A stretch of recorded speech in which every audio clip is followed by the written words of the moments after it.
एक दरिद्र ब्राह्मण यात्रा करते करते किसी नगर से गुजर रहा था। बड़े बड़े महल एवं अट्टालिकाओं को देखकर ब्राह्मण भिक्षा मांगने लगा, किंतु उस नगर में किसी ने भी उसे 2 मुट्ठी अन्न नहीं दिया। आखिर दोपहर हो गई तो ब्राह्मण दुखी होकर अपने भाग्य को कोसता हुआ जा रहा था। सोच रहा था, कैसा मेरा दुर्भाग्य है। इतने बड़े नगर में मुझे खाने के लिए 2 मुट्ठी अन्न तक नहीं मिला। रोटी बनाकर खाने के लिए 2 मुट्ठी आटा तक नहीं मिला। इतने में एक सिद्ध संत की निगाह उस ब्राह्मण पर पड़ी। उन्होंने ब्राह्मण की बड़बड़ाहट सुन ली।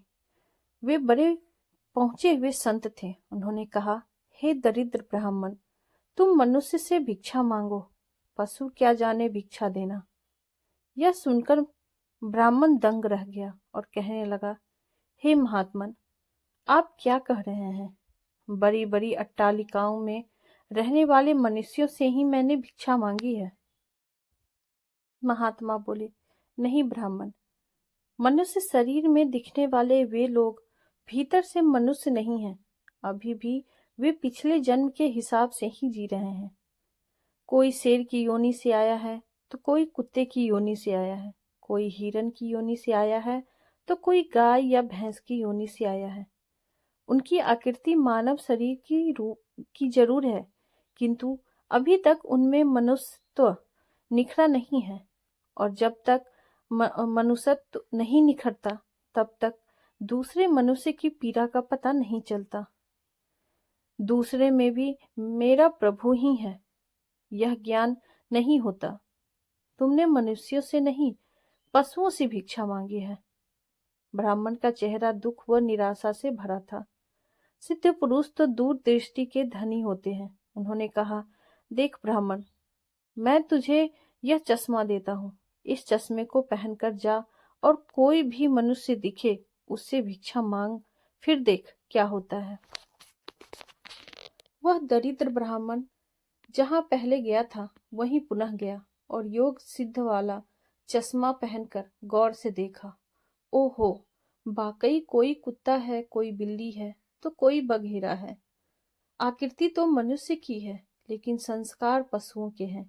मनुष्य होने पर भी मनुष्यत्व के संस्कार नहीं है। घूमते घूमते वह ब्राह्मण थोड़ा सा आगे गया तो देखा कि एक मोची जूते सिल रहा है। ब्राह्मण ने उसे गौर से देखा तो उसमें मनुष्यत्व का निखार पाया। ब्राह्मण ने उसके पास जाकर कहा, भाई, तेरा धंधा तो बहुत हल्का है और मैं हूँ ब्राह्मण, रीति रिवाज एवं कर्म कांड को बड़ी चुस्ती से पालता हूँ। मुझे बड़ी भूख लगी है, इसीलिए मैं तुझसे मांगता हूँ, क्योंकि मुझे तुम में मनुष्यत्व दिखा है। उस मोची की आंखों से टप टप आंसू बरसने लगे। वह बोला, हे प्रभु, आप भूखे हैं? हे मेरे भगवान, आप भूखे हैं? इतनी देर आप कहाँ थे? यह कहकर मोची उठा और जूते सिलकर टका। आना दो आना वगैरह जो इकट्ठे किए थे, उस चिल्लर को लेकर हलवाई की दुकान पर पहुंचा और बोला, हलवाई भाई, मेरी इन भूखे भगवान की सेवा कर लो। ये चिल्लर यहाँ रखता हूँ।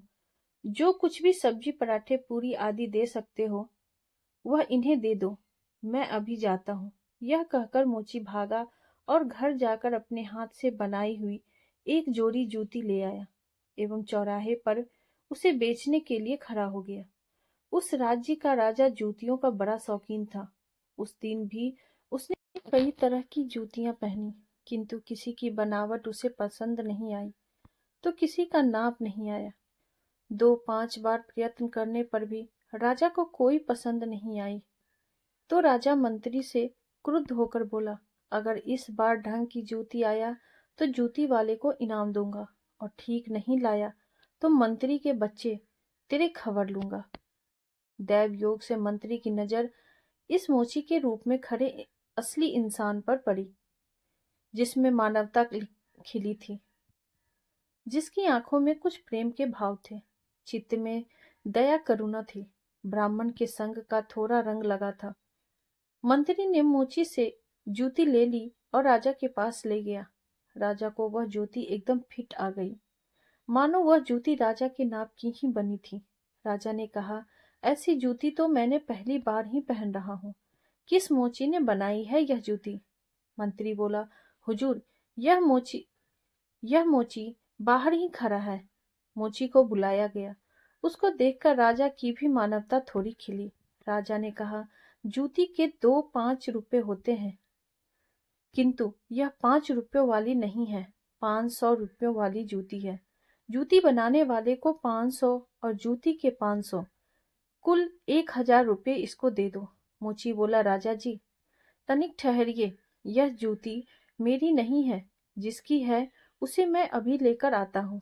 मोची जाकर विनयपूर्वक उस ब्राह्मण को राजा के पास ले आया एवं राजा से बोला, राजा जी यह जूती इन्हीं की है। राजा को आश्चर्य हुआ।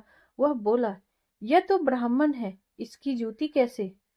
राजा ने ब्राह्मण से पूछा तो ब्राह्मण ने कहा, मैं तो ब्राह्मण हूँ, यात्रा करने निकला हूँ। राजा, मोची जूती तो तुम बेच रहे थे, इस ब्राह्मण ने जूती कब खरीदी और बेची? मोची ने कहा, राजन, मैंने मन में ही संकल्प कर लिया था कि जूती की जो रकम आएगी वह इन ब्राह्मण देव की होगी।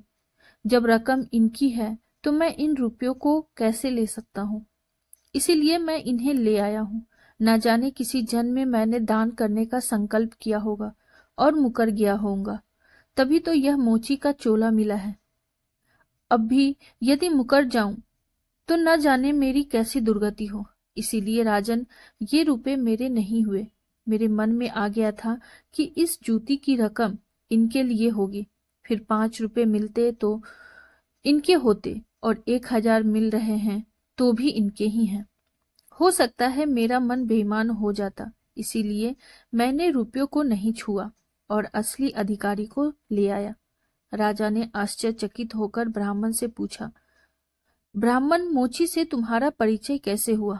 ब्राह्मण ने सारी आपबीती सुनाते हुए सिद्ध पुरुष के चश्मे वाली बात बताई और कहा कि राजन, आपके राज्य में पशुओं के दर्शन तो बहुत हुए, लेकिन मनुष्यत्व का अंश इन मोची भाई में ही नजर आया। राजा ने कौतूहलवश कहा, लाओ वह चश्मा जरा हम भी देखें। राजा ने चश्मा लगाकर देखा तो दरबारियों में उसे भी कोई सियार दिखा तो कोई हिरन, कोई बंदर दिखा तो कोई रिछ। राजा दंग रह गया कि यह तो पशुओं का दरबार भरा पड़ा है। उसे हुआ कि ये सब पशु हैं तो मैं कौन हूं। उसने आईना मंगवाया एवं उसमें अपना चेहरा देखा तो शेर।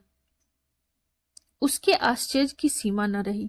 ये सारे जंगल के प्राणी और मैं जंगल का राजा शेर, यहाँ भी इनका राजा बना बैठा हूँ। राजा ने कहा, ब्राह्मण देव, योगी महाराज का यह चश्मा तो बड़ा गजब का है। वे योगी महाराज कहाँ होंगे? ब्राह्मण, वे तो कहीं चले गए। ऐसे महापुरुष कभी कभी ही और बड़ी कठिनाई से मिलते हैं। श्रद्धावान ही ऐसे महापुरुषों से लाभ उठा पाते हैं। बाकी तो जो मनुष्य के चोले में पशु के समान है, वे महापुरुष के निकट रहकर भी अपनी पशुता नहीं छोड़ पाते। एक मेहनत करें और दूसरा उस पर हक जताए तो समझ लो कि वह सर्प योनि से आया है, क्योंकि बिल खोदने की मेहनत तो चूहा करता है, लेकिन सर्प उसको मारकर बल पर अपना अधिकार जमा बैठता है।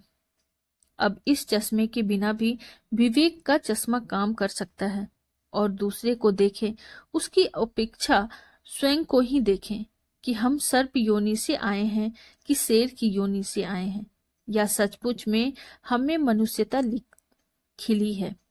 यदि पशुता बाकी है तो वह भी मनुष्यता में बदल सकती है। कैसे? गोस्वामी तुलसीदास जी ने कहा है, बिगड़ी जन्म अनेक की, सुधरे अब और आजू। तुलसी होई राम को, राम भजी तजी कुसमाजू। कुसंस्कारों को छोड़ दें, बस अपने कुसंस्कार आप निकालेंगे तो ही निकलेंगे। अपने भीतर छिपे हुए पशुत्व को आप निकालेंगे तो ही निकलेगा। यह भी तब संभव होगा जब आप अपने समय की कीमत समझेंगे। मनुष्यत्व आए तो एक एक पल को सार्थक किए बिना आप चुप नहीं बैठेंगे। पशु अपना समय ऐसे ही गंवाता है, पशुत्व के संस्कार पड़े रहेंगे तो आपका समय बिगड़ेगा। अतः पशुत्व के संस्कारों को आप बाहर निकालिए एवं मनुष्यत्व के संस्कारों को उभारिए। फिर सिद्ध पुरुष का चश्मा नहीं वरन अपने विवेक का चश्मा ही कार्य करेगा।